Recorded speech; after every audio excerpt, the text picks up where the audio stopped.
नमस्कार, स्वागत है आपका अभी तक इंडिया में। मैं हूं आपके साथ नीलम शर्मा। शुरुआत इस वक्त की सुर्खियों से।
बुधवार को प्रदेश के नगर विकास मंत्री श्री आशुतोष टंडन अपने एक दिवसीय कार्यक्रम के दौरान मुजफ्फरनगर पहुंचे तथा जनपद के विभिन्न नगर निकायों द्वारा कराए गए विकास कार्यों का शिलान्यास किया।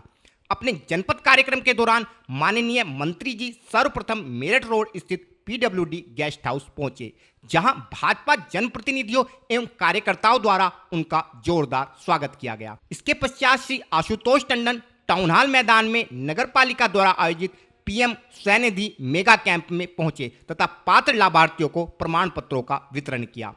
इस दौरान माननीय मंत्री श्री आशुतोष टंडन व जिले के प्रतिनिधियों ने जनपद के विभिन्न नगर निकायों द्वारा कराए गए विकास कार्यों का फीता काटकर शिलान्यास किया। इसके पश्चात श्री आशुतोष टंडन कचहरी स्थित सभागार में पहुंचे, जहां उनके सम्मान में एक कार्यक्रम का आयोजन किया गया था। इस कार्यक्रम में जनपद के सभी विधायकों के अलावा प्रशासनिक अधिकारियों के साथ साथ नगर निकायों के मेंबर भी मौजूद थे। इस कार्यक्रम के दौरान श्री टंडन ने उपस्थित जनसमूह को संबोधित करते हुए कहा कि जब से प्रदेश की जनता ने योगी जी को सत्ता सौंपी है, तब से प्रदेश में विकास की गंगा बह रही है। तो तब से पूरे उत्तर प्रदेश में 4.5 वर्षों में विकास की जो बहार आई और कोरोना की विषम परिस्थितियों को देखते हुए भी 4.5 साल में प्रदेश तेजी से विकास की ओर ले जाने का कार्य आदरणीय प्रधानमंत्री जी के मार्गदर्शन में और आदरणीय मुख्यमंत्री योगी जी के कुशल नेतृत्व में हुआ है, वो आज देश और दुनिया के सामने। 4.5 साल के पहले उत्तर प्रदेश की गिनती देश के पिछड़े राज्यों में होती। आज उत्तर प्रदेश लगभग सभी क्षेत्रों में देश में अग्रणी होता है। वहीं मीडिया कर्मियों से वार्ता के दौरान नगर विकास मंत्री शहर नगर पालिका पर भारी भरकम 252 करोड़ की बकाया राशि के मामले पर कन्नी काट गए तथा इस मामले का जवाब चेयरमैन से पूछने की बात कहकर वार्ता को समाप्त कर दिया। आज लगभग 24 करोड़ रुपए की लागत के लगभग 188 परियोजनाएं, जिनमें लोकार्पण और शिलान्यास दोनों थे, इस कार्यक्रम में उनके लोकार्पण और शिलान्यास हुए हैं। मुजफ्फरनगर को सुव्यवस्थित सुंदर शहर बनाने के लिए जो भी प्रस्ताव यहाँ के स्थानीय निकाय भेजेंगे, शासन उस पर पूरा अपना सपोर्ट देगा। हमारी अपेक्षा है कि शहर में कूड़ा कलेक्शन और कूड़ा निस्तारण को और प्राथमिकता स्थानीय निकाय भी दें। प्रदेश सरकार पूरा सहयोग करेगी। और आगामी जल जीवन मिशन शहरी में एक प्रोजेक्ट मुजफ्फरनगर जनपद के लिए शुरू किया जाएगा। सर, मुजफ्फरनगर की मेन समस्या जलभराव, कूड़ा निस्तारण और पार्किंग की मेन समस्या शहरवासियों को, कोलकाता नगरवासियों को है। इस पर भी क्या सरकार को ध्यान दे रही है? जरूर जो भी प्रस्ताव स्थानीय निकाय बना के भेजेंगे सरकार उसके ऊपर जरूर विचार। सर, मुजफ्फरनगर नगर पालिका पर 285 करोड़ रुपए का बकाया है, क्या करें? वो बकाया चेयरमैन से पूछो।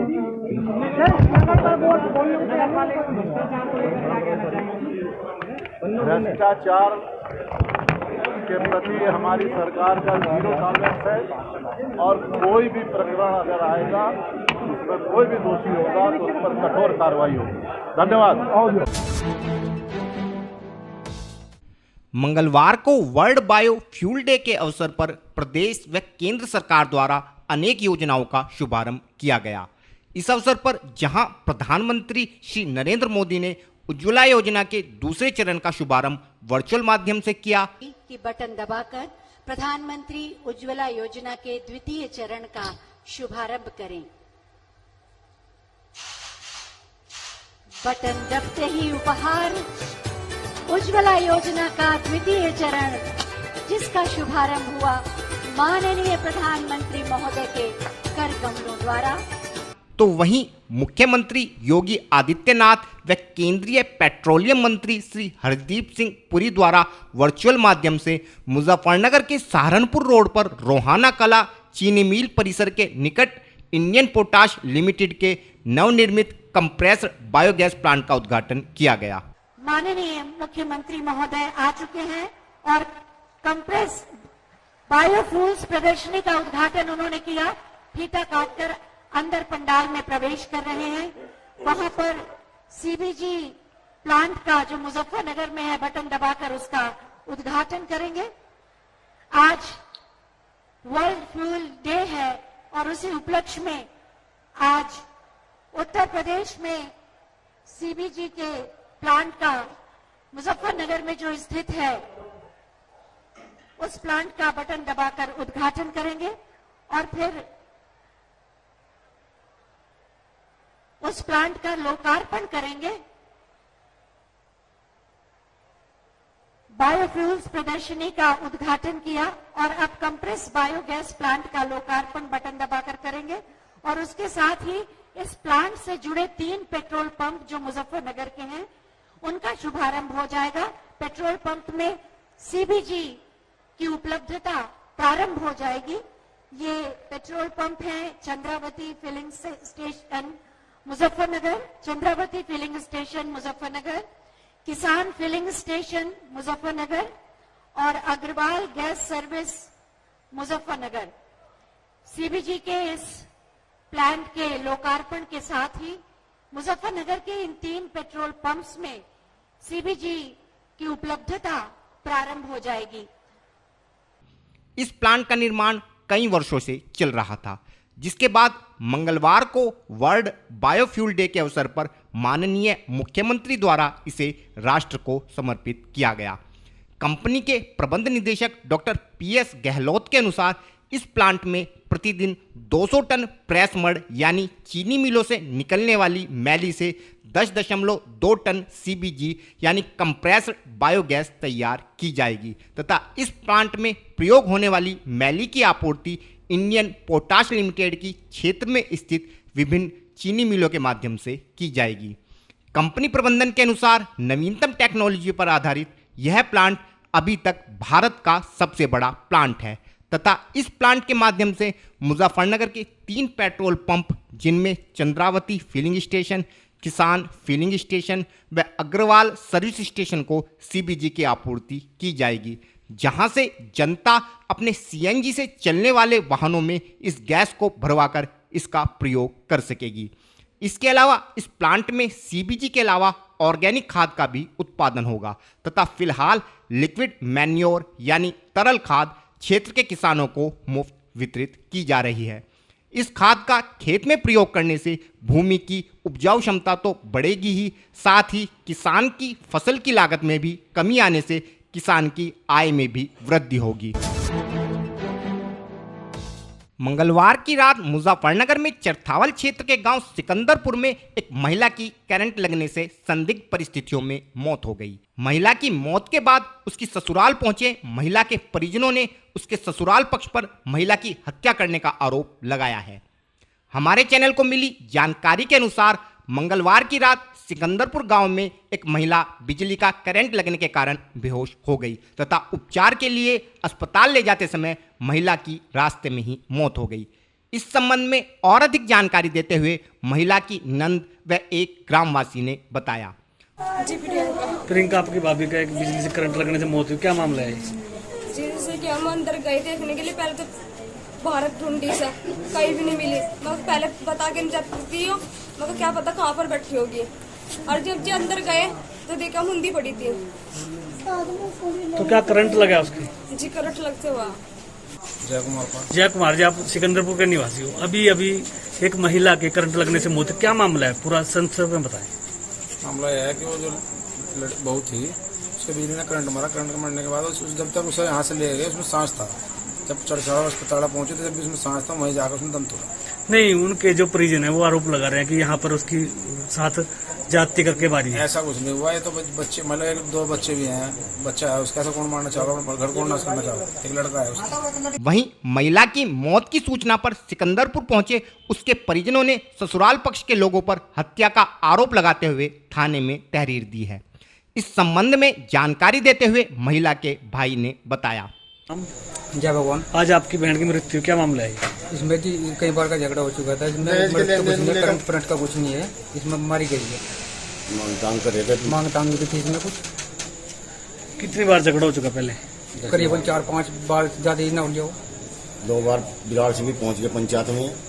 वहीं इस पूरे मामले पर एसपी सिटी श्री अर्पित विजयवर्गीय का कहना है कि महिला की करंट लगने के कारण अस्पताल ले जाते समय मौत हो गई थी। वह महिला के परिजनों की तहरीर के आधार पर मुकदमा दर्ज कर पुलिस मामले की जांच में जुटी है। ये कल रात में थाना चरथावल क्षेत्र में सूचना मिली थी कि एक महिला को करंट लग गया है और उसको उपचार हेतु अस्पताल ले जाया जा रहा है। सूचना मिलते ही पुलिस वहाँ मौके पर पहुँची थी और महिला की अस्पताल ले जाते समय ही मृत्यु हो गई थी। और अभी तक की जानकारी करने में पता चला है कि करंट लगने से महिला की मृत्यु हुई है। बाकी मेडिकल पोस्टमार्टम वगैरह कराया जा रहा है और महिला के घर वालों ने एक तहरीर दी है, उसी के आधार पर मुकदमा पंजीकृत कर आगे की कार्रवाई की जा रही है। आमतौर पर जनता पुलिस के व्यवहार से नाखुशी नजर आती है, परंतु कुछ मौकों पर पुलिसकर्मियों द्वारा किए गए नेक कार्य उन्हें जनता के दिलों पर राज भी करा देते हैं। कुछ ऐसा ही वाकया मंगलवार की देर शाम भोपा क्षेत्र में भी घटा, जब क्षेत्र के गांव कासमपुर निवासी तथा फेरी लगाकर कपड़े बेचने वाला चरण सिंह देर शाम कपड़े बेचकर अपने गांव लौट रहा था तो अचानक ही रास्ते में उसे दिल का दौरा पड़ा तथा तेज दर्द के कारण चरण सिंह बीच रास्ते में ही सड़क पर लेट गया। इसी बीच उधर से गुजर रही डायल 100 की गाड़ी ने चरण सिंह को देखकर गाड़ी रोकी तथा चरण सिंह की हालत देखकर फोन के माध्यम से डॉक्टरी सलाह लेने के पश्चात मेडिकल स्टोर से खरीदकर चरण सिंह को दवाई दी, जिसके बाद चरण सिंह की हालत में सुधार होना प्रारंभ हुआ। वह पुलिसकर्मियों द्वारा चरण सिंह के परिजनों को सूचित किया गया, जिसके बाद चरण सिंह के परिजनों ने मौके पर पहुंचकर पीआरवी नंबर 2232 पर तैनात पुलिसकर्मियों श्यामलाल, सुनील व पंकज का धन्यवाद अदा करते हुए चरण सिंह को अपने साथ ले गए। इस संबंध में और अधिक जानकारी देते हुए पीड़ित चरण सिंह व एसपी देहात श्री अतुल श्रीवास्तव ने बताया। कुछ नहीं, दर्द हुआ कहाँ? ये छाती में। अच्छा, अब दवा में ये परसीना बहुत तगड़ा था। अच्छा, अब तो ठीक हो? अब दवा दिवा दी? दवा खा के थोड़ा बहुत आराम मिला तुम्हें? अगर और कोई समस्या हो तो बताओ, हॉस्पिटल में भर्ती कर देंगे। थाना भोपाल क्षेत्र में कल एक व्यक्ति जो व्यापार करके वापस लौट रहा था, उसकी रास्ते में वो गिरा पाया गया। तत्काल पीआरवी ने उसे उठाया और वहाँ के लोगों से पूछताछ की तो पता चला कि उसे हार्ट अटैक जैसा कुछ हुआ है। इस सूचना पर तत्काल पीआरवी ने उसको मेडिकल सपोर्ट प्रदान करते हुए उसे हॉस्पिटल ले गई और हॉस्पिटल में उसका इलाज कराया। तत्काल सहायता मिलने के चलते उस व्यक्ति की जान बच गई। पीआरवी 2232 ने इसमें बहुत ही अच्छा काम किया है। और इसकी हम लोग ने सराहना की है। सर, क्या पता चला वो व्यक्ति कहाँ का था? ये रहने वाला बसेड़ा गांव है, वहाँ के रहने वाले हैं और व्यापार करके लौट रहे थे।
बुधवार को मुजफ्फरनगर में हिंदूवादी संगठन क्रांति सेना के कार्यकर्ताओं ने पाकिस्तान व बांग्लादेश में हिंदू मंदिरों के साथ साथ गुरुद्वारों पर हो रहे हमलों के विरोध में नगर के प्रकाश चौक पर जबरदस्त प्रदर्शन करते हुए पाकिस्तान व बांग्लादेश के झंडों का दहन किया।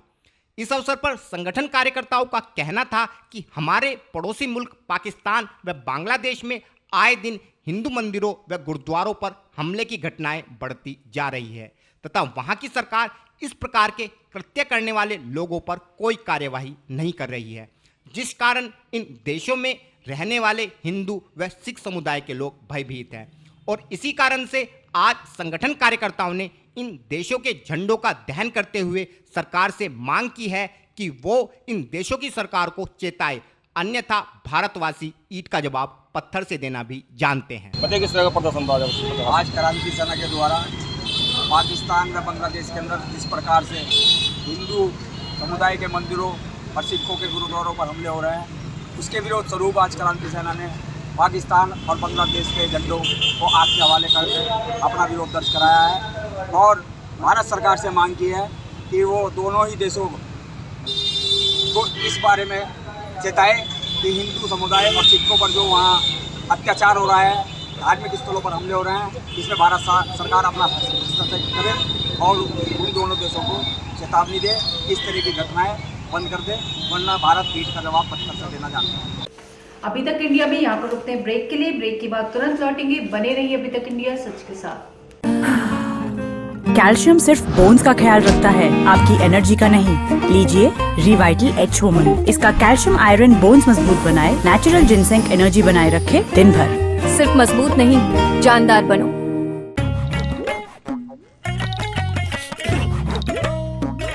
एब्जॉर्ब डस्टिंग पाउडर लगाइए रोजाना। इसका डबल एक्शन फार्मूला पसीना सूखे, खुजली आने से पहले ही रोके, ताकि साथ का ठाट बना रहे। पसीना खुजली भगाने में एब्जॉर्ब का हाथ इस्तेमाल करो, खुद का नहीं। खुजली नहीं, एब्जॉर्ब करो। अब क्रीम में भी।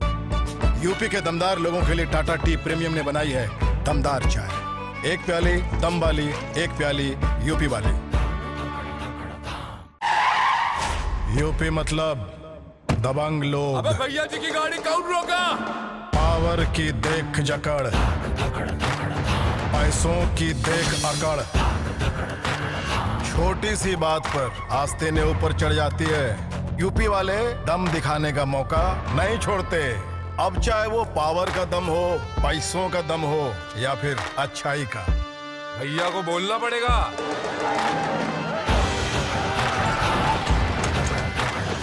ऐसे ही दमदार यूपी के लिए टाटा टी प्रीमियम ने बनाई है दमदार चाय। एक प्याली दम वाली, एक प्याली यूपी वाली। ढल रही है एनर्जी, दम हो रहा है आधा, मैं थक रही हूँ ज्यादा। कैल्शियम सिर्फ बोन्स का ख्याल रखता है, आपकी एनर्जी का नहीं। लीजिए रिवाइटल एच होमन। इसका कैल्शियम आयरन बोन्स मजबूत बनाए, नेचुरल जिनसेंग एनर्जी बनाए रखे दिन भर। सिर्फ मजबूत नहीं, जानदार बनो। एब्जॉर्ब डस्टिंग पाउडर लगाइए रोजाना। इसका डबल एक्शन फार्मूला पसीना सोखे, खुजली आने से पहले ही रोके। खुजली नहीं, एब्जॉर्ब करो। अब क्रीम में भी।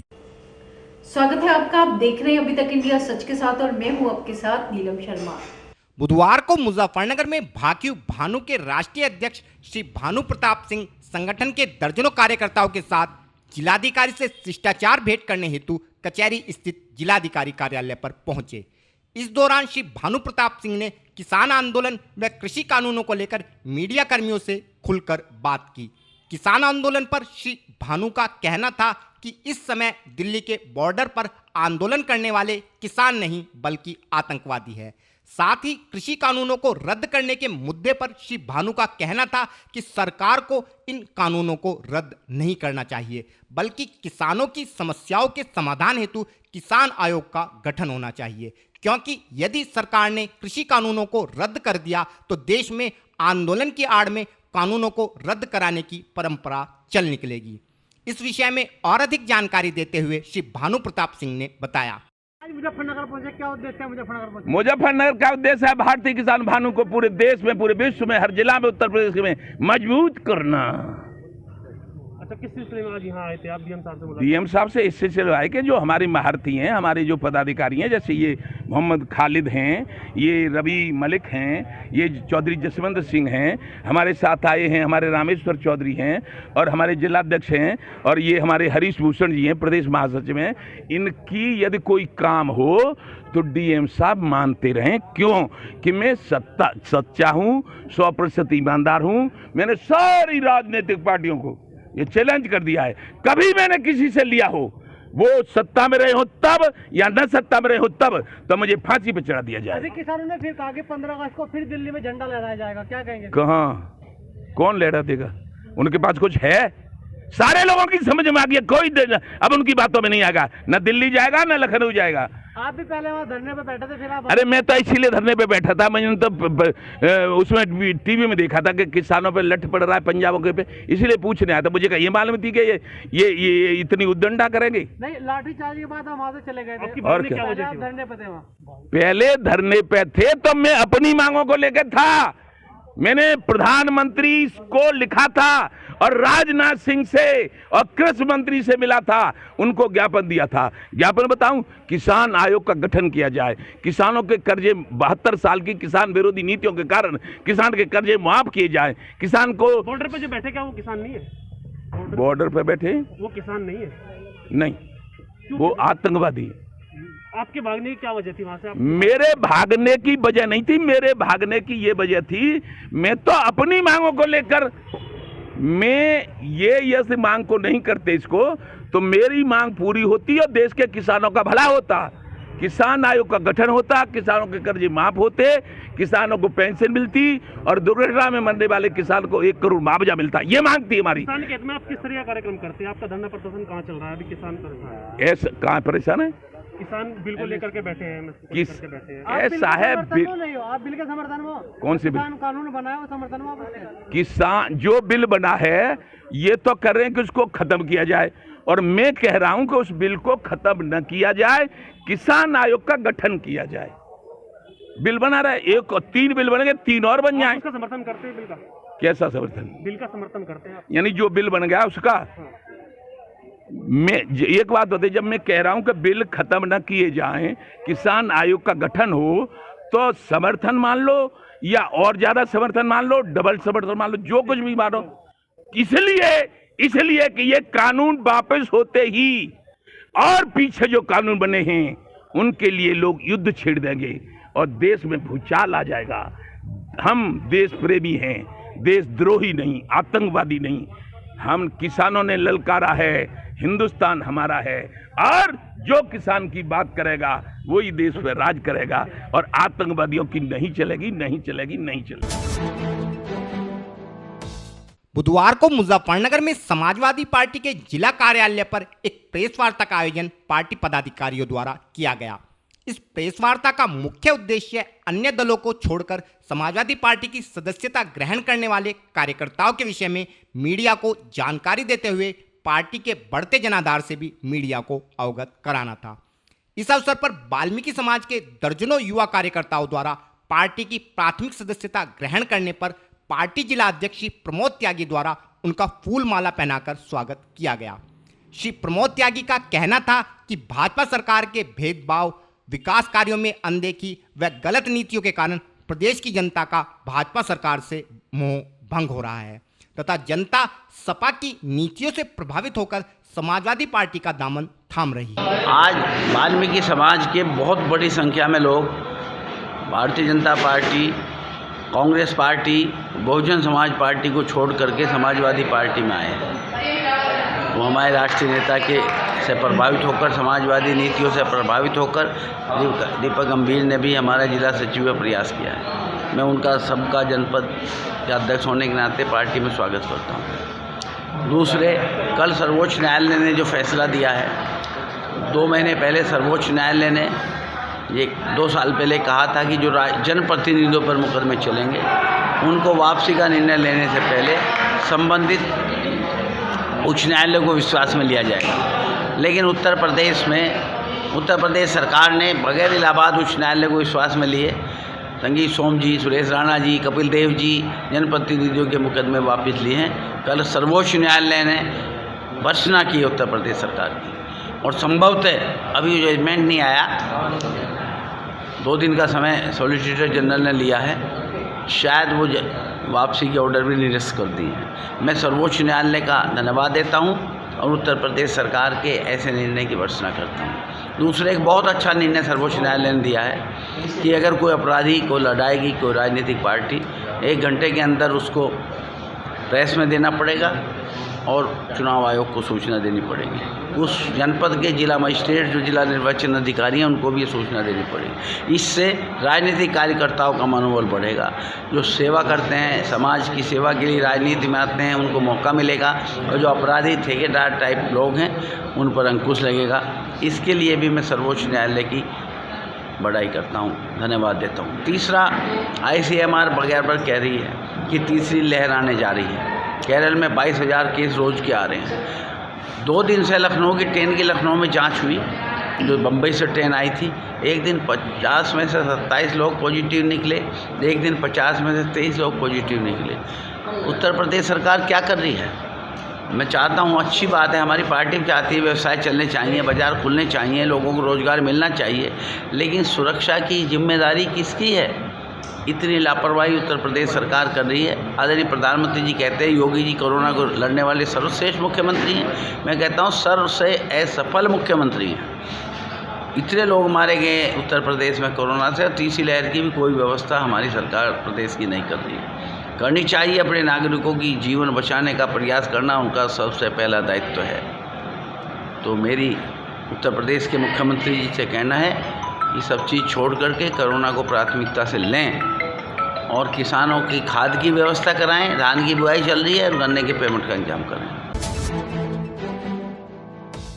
बुधवार को मुजफ्फरनगर में छपार थाना क्षेत्र के गांव सिसोना निवासी कुछ ग्रामीण कचहरी स्थित जिलाधिकारी कार्यालय पर पहुंचे तथा गांव के ही एक व्यक्ति पर ग्राम प्रधान व लेखपाल के साथ मिलीभगत कर गांव के तालाब की भूमि पर अवैध कब्जा करने का आरोप लगाते हुए जमीन को कब्जा मुक्त कराने की मांग को लेकर एक ज्ञापन प्रशासन को सौंपा। ग्रामीणों का आरोप था कि सिसोना ग्राम निवासी जितेंद्र ने गांव के तालाब की भूमि पर अवैध कब्जा कर दुकानों का निर्माण करा लिया है। वे लेखपाल द्वारा भी पहली बार इस निर्माण की पैमाइश कर इसे पूर्णतः अवैध ठहराया गया था, परंतु इसके बाद जितेंद्र द्वारा लेखपाल से भी सांठगांठ कर ली गई, जिस कारण लेखपाल द्वारा उक्त निर्माण को वैध बताया जाने लगा। इस संबंध में और अधिक जानकारी देते हुए ग्रामीणों ने बताया। तालाब शिव मंदिर की भूमि में एक जने ने अवैध रूप से गांव के प्रधान को और लेखपाल को पैसे देकर मकान बना रखा और दुकानें बना रखी। उसमें से कुछ उन्हें प्रधान को दे रखी, कुछ लेखपाल को दे रखी। हमारे पास सारे कागजात है, सारी वीडियो है जिसमें वो ये कह रहा कि हमने प्रधान को पैसे देकर दुकान बनाई। लेखपाल जी हमारे केस है पैमाइश के लिए पहली बार गए, पैमाइश करके उन्होंने पूरे मकान को अवैध बताया। फिर जब मैं उसकी हमने जब ये वीडियो बना ली उनकी, फिर जब वे दोबारा गए तो उन्होंने उसे अवैध बताने लगे। अब यह एक चीज़ की पैमाइश अलग अलग कैसे आ सके, वो ऐसा है। वो लेखपाल जी ने भी उससे कई लाख की साई खा ली, उसकी भी रिकॉर्डिंग हमारे पास है, पर कोई कार्रवाई नहीं हो रही। तो आप किस अधिकारी से मिले? हमने डीएम साहब के यहाँ दे दी, एसडीएम के वहाँ दे दी। तो उन्होंने क्या आश्वासन दिया आपको? बस कार्रवाई कुछ हो नहीं रही। थाना अध्यक्ष ने भी चालान काट दिए। जो कब्जा करता है उसने वो हमें गाली गलौज कर रहा और धमकी दे रहा जान से मारने की, उसकी रिकॉर्डिंग है। हमने थाने में रखी, दरोगा जी हमारी कोई सुनवाई नहीं कर रहे। बुधवार को सहारनपुर के देवबंद में पश्चिमी प्रदेश मुक्ति मोर्चा के कार्यकर्ताओं ने संगठन के राष्ट्रीय अध्यक्ष भगत सिंह वर्मा के नेतृत्व में प्रदेश में बिजली की बढ़ी दरों व जनपद में व्याप्त भ्रष्टाचार को लेकर देवबंद स्थित बिजली घर पर जोरदार प्रदर्शन किया। संगठन कार्यकर्ताओं का कहना था कि उनका संगठन पश्चिम प्रदेश के निर्माण हेतु संघर्षरत है, क्योंकि उत्तर प्रदेश के एक विशाल राज्य होने के कारण पूरे प्रदेश का विकास नहीं हो पाता, इसलिए प्रदेश का 4 भागों में विभाजन आवश्यक है। इसके अलावा उनका संगठन किसानों की समस्याओं के लिए भी संघर्षरत है। वह तीनों कृषि कानूनों को वापस लेने की मांग के साथ साथ फसलों को एमएसपी पर खरीद की गारंटी देने की मांग भी उनका संगठन सरकार से करता है। इस संबंध में और अधिक जानकारी देते हुए श्री भगत सिंह वर्मा ने बताया। पश्चिम प्रदेश मुक्ति मोर्चा का यह प्रदर्शन बिजली में लगातार हो रहे भ्रष्टाचार व बिजली के बढ़े हुए रेट को कम करने के लिए आज किया जा रहा है देवबंद बिजली घर पर। और पश्चिम प्रदेश मुक्ति मोर्चा जहां अलग राज्य की लड़ाई लड़ रहा है, पश्चिम प्रदेश मुक्ति मोर्चा की मांग है कि उत्तर प्रदेश को 4 भागों में बांटकर पृथक पश्चिम प्रदेश का निर्माण किया जाए, क्योंकि उत्तर प्रदेश देश ही नहीं दुनिया का सबसे बड़ा राज्य है। उत्तर प्रदेश की 24 करोड़ जनसंख्या है, यहाँ 75 जिले हैं, 18 मंडल हैं, यहाँ पर जो है 80 लोकसभा क्षेत्र हैं, 403 विधानसभा क्षेत्र हैं। इतने बड़े प्रदेश का संचालन कोई भी मुख्यमंत्री उत्तर प्रदेश का लखनऊ में बैठकर सही से नहीं कर सकता है, इसलिए उत्तर प्रदेश का विभाजन बहुत जरूरी है। तो उत्तर प्रदेश के विभाजन के लिए पश्चिम प्रदेश मुक्ति मोर्चा लगातार संघर्षरत है, और जब तक पृथक पश्चिम प्रदेश का निर्माण नहीं होगा तब तक ये पश्चिम प्रदेश मुक्ति मोर्चा का संघर्ष जारी रहेगा। और पश्चिम प्रदेश मुक्ति मोर्चा जहां अलग राज्य की लड़ाई मजबूती से लड़ रहा है, वहीं हम लोग बराबर किसानों की लड़ाई लड़ रहे हैं। जिस तरह से दिल्ली में पिछले 8 महीने से इस देश का अन्नदाता किसान दिल्ली के चारों तरफ डेरा जमाए हुए है, ये उसी कड़ी में हमारी मांग है पश्चिम प्रदेश मुक्ति मोर्चा की, एक कृषि काले कानून वापस किए जाएं और एमएसपी की गारंटी का दर्जा गारंटी दी जाए, एमएसपी पर खरीद हो हमारी फसलों की, और साथ में डॉक्टर एम एस स्वामीनाथन आयोग की रिपोर्ट को लागू किया जाए और गन्ने का लाभकारी रेट कम से कम 600 रुपये क्विंटल उत्तर प्रदेश सरकार तत्काल घोषित करे। तो जब तक पश्चिम प्रदेश मुक्ति मोर्चा का संघर्ष जारी रहेगा, जब तक गन्ने का लाभकारी रेट 600 रुपये क्विंटल घोषित नहीं होगा। खबरें देश की हो विदेश की हो या हो आपके शहर की, हम रखते हैं हर खबर पर नजर। बने रहिए अभी तक इंडिया सच के साथ। नमस्कार।